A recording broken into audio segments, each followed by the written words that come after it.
The Department of Justice revealed a little bit over the holiday break that there are actually a few more Epstein documents that they came across. Just a few. 1 million additional Epstein documents that, oops, we hadn't realized we should probably release. When we were required by law to do so earlier this month.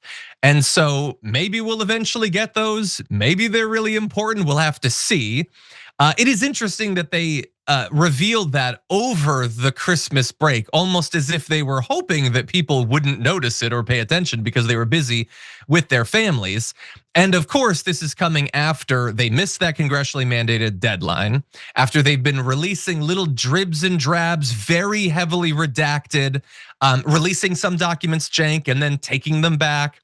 And so we'll get into some of the specifics that we know, but first of all, what did you make when you saw there were 1 million additional documents out there? Well, I'm glad to see that the dog that ate the million files has vomited them back out. Okay, so that's good news, I suppose. It might also be a convenient excuse as to why you're not releasing them when you're supposed to. Will there be consequences for that? For that, we're gonna go to Massie and Khanna in a second. But I think maybe the more interesting story here is the 10 co-conspirators that we now know more about because of the files that have already been released. So what happened to the 10 guys the FBI thought were working with Jeffrey Epstein? We'll tell you in a minute. Yeah, we'll turn to those in just a sec, but I wanted to give both Khanna and Thomas Massie a chance to respond to this amazing revelation. Khanna said, quote, "There are no more files, case closed." 6 months later, after Thomas Massie and my Epstein Transparency Act, there are 1 million files. Exactly. How is Pam Bondi still employed?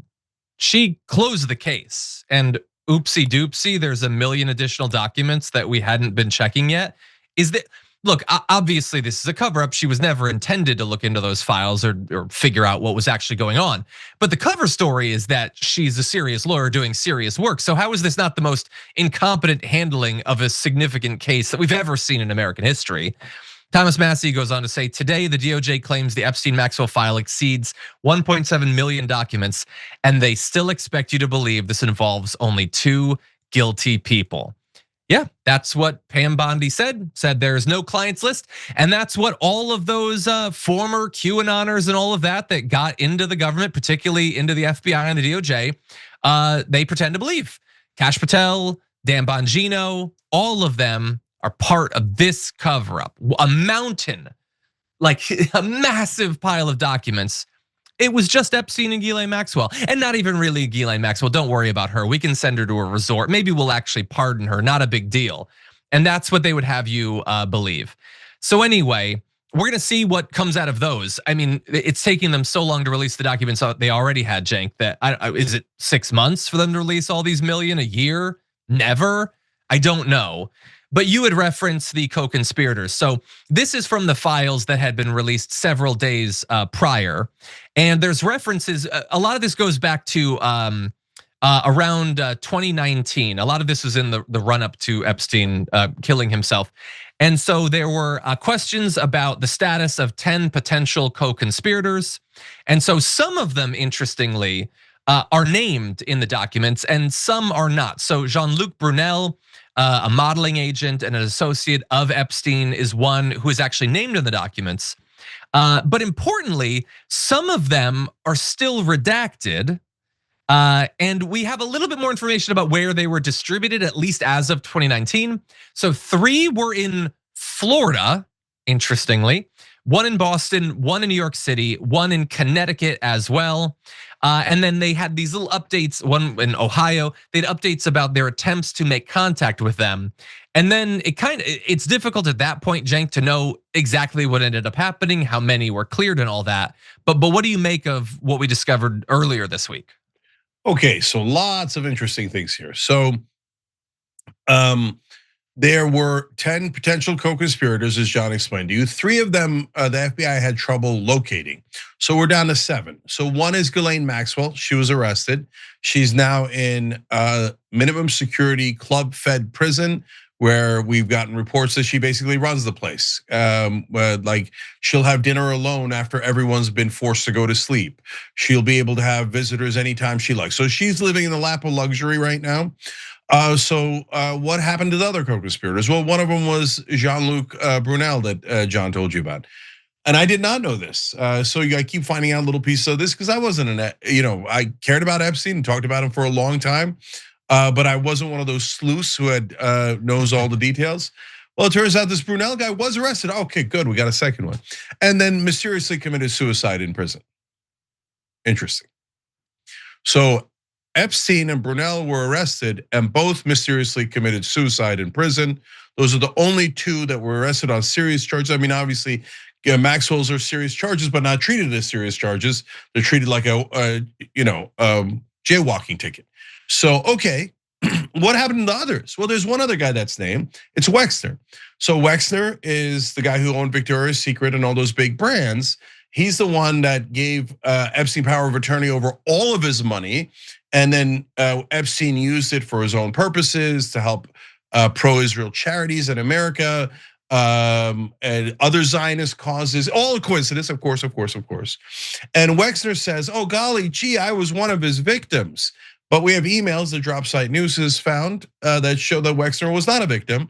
He was a co-conspirator. He worked along with, I don't know about the actual assault on the women. I'm talking about all of the other activities. Hey, how are we gonna help Israel with this? What should we do with our planes on that? And then after Epstein gets arrested, Wexner, who theoretically at that point has broken up relations with Epstein and is terribly disappointed in him, writes him an email saying, see, Jeffrey, you broke your number one rule.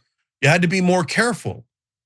He's upbraiding him for revealing what they were doing by not being careful enough, ironically, in an email where Wexner was not careful enough. Okay, so now we have that on the record, but nope, don't look into Wexner. Don't look into Wexner.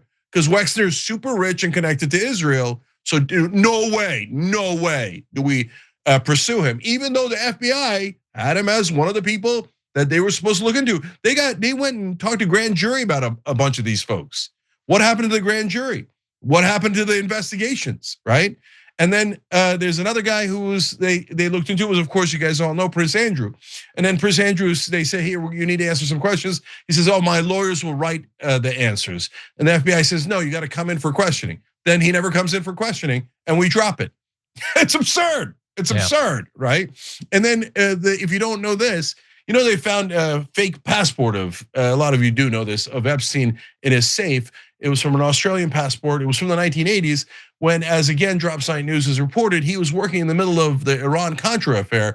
He was a go between Israeli intelligence and American intelligence as Wexner was buying the planes that we used in Iran-Contra to basically launder them and clean them up and pretend they were legitimate, doing legitimate business when they were being run by the CIA and Mossad earlier.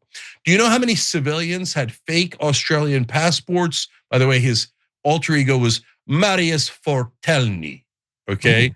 Okay, so fake Australian passports in the middle of the Iran-Contra affair. There are 0 civilians who match that description, so obviously Epstein is intelligence. There's no question about it at all, and yet everyone pretends he isn't, and it's absurd. And finally, you see in the released files, other people working inside the FBI and the Justice Department going, Epstein committed suicide inside one of our prisons? And they talk about the prison, they're like, how in the world did that happen? And then no more questions. Every time you ring the bell below, an angel gets his wings. Totally not true, but it does keep you updated on our live shows.